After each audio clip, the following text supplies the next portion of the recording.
wabarakatuh. Kali ini kita akan belajar tentang tegangan permukaan, meniskus, dan kapilaritas. Yang pertama, kita akan belajar tentang tegangan permukaan. Coba kalian lihat pada gambar A.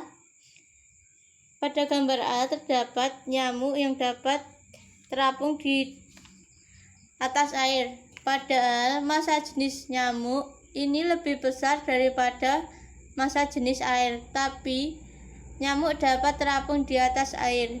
Ini karena permukaan air memiliki yang namanya tegangan permukaan.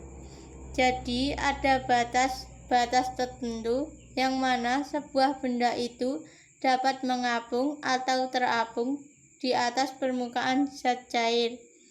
Dan salah satunya adalah di gambar ini.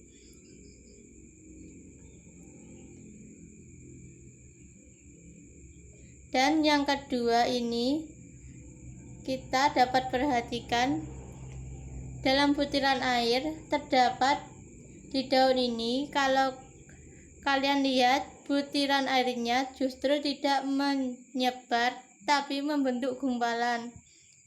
Dan daunnya tidak dibasahi oleh air yang sering kita lihat terutamanya di daun talas.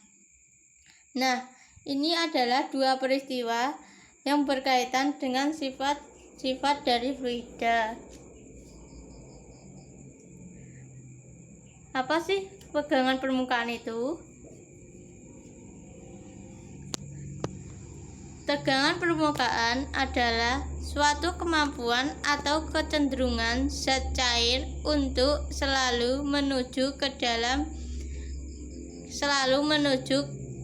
keadaan yang luas permukaannya lebih kecil, yaitu permukaan datar atau bulat seperti bola, atau usaha untuk membuat luas permukaan baru. Tegangan permukaan dapat didefinisikan sebagai perbandingan gaya tegangan permukaan dengan panjang permukaan. Dan dapat dirumuskan gamma sama dengan F per D, di mana gamma adalah tegangan permukaan, F adalah gaya tegangan permukaan, dan D adalah panjang permukaan. Tegangan permukaan dapat kita lihat dalam kehidupan sehari-hari. Seperti yang pertama, mencuci dengan air panas lebih mudah dan menghasilkan cucian yang lebih bersih. Yang kedua, gelombang sabun atau air berbentuk bulat. Yang ketiga, klip tidak tenggelam di dalam air. Yang keempat, tetesan air berbentuk bulat.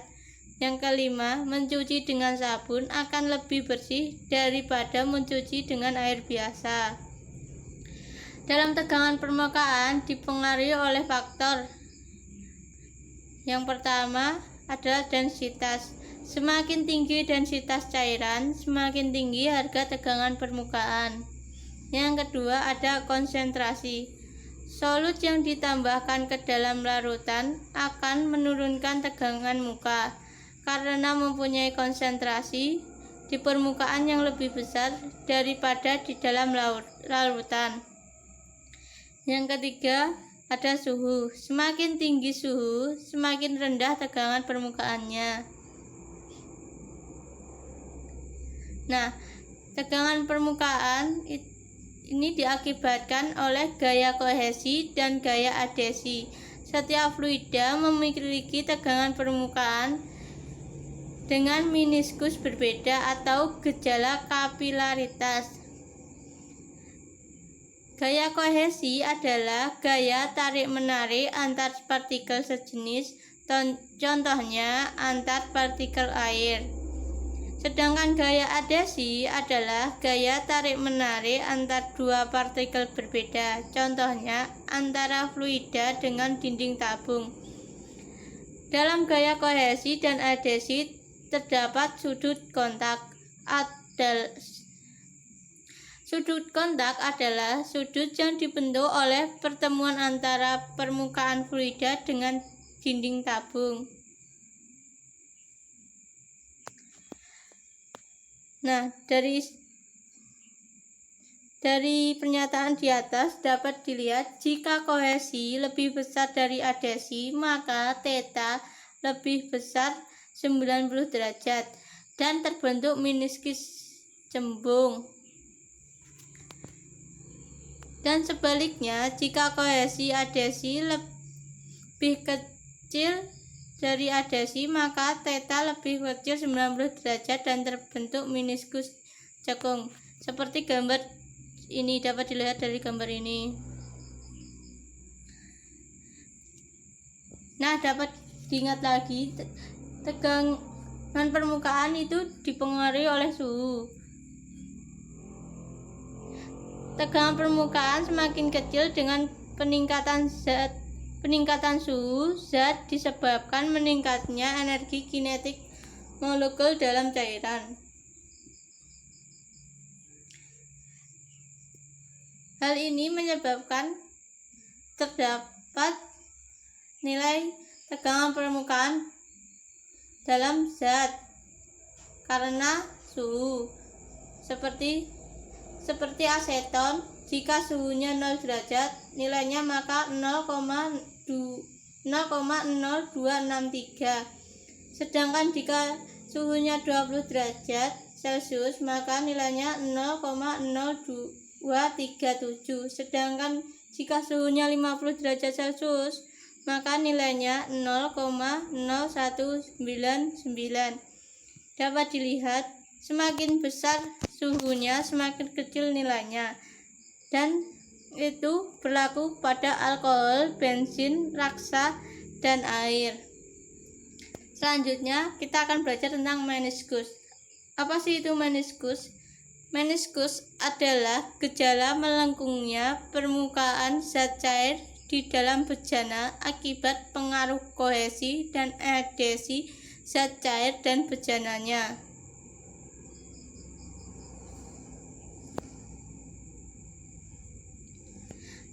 Meniskus pada zat cair seperti gambar A, ini adalah air yang membentuk meniskus cekung, dan gambar B adalah raksa yang membentuk meniskus cembung. Yang terakhir, kita akan belajar tentang kapilaritas. Apa sih itu kapilaritas? Kapilaritas adalah peristiwa naik turunnya permukaan fluida di dalam pipa kapiler atau pembuluh sempit.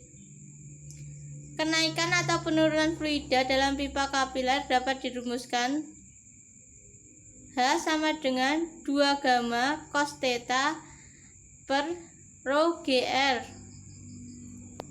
di mana H adalah ketinggian fluida pada pipa kapiler, gamma adalah tegangan permukaan, theta adalah sudut kontak, rho adalah massa jenis fluida, R sama dengan jari-jari pipa kapiler.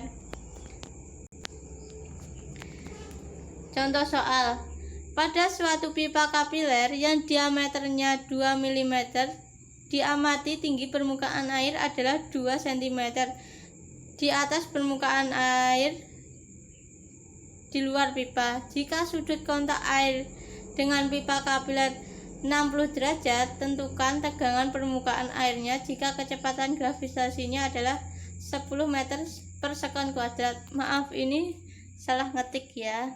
Ini adalah 10 meter per sekon kuadrat.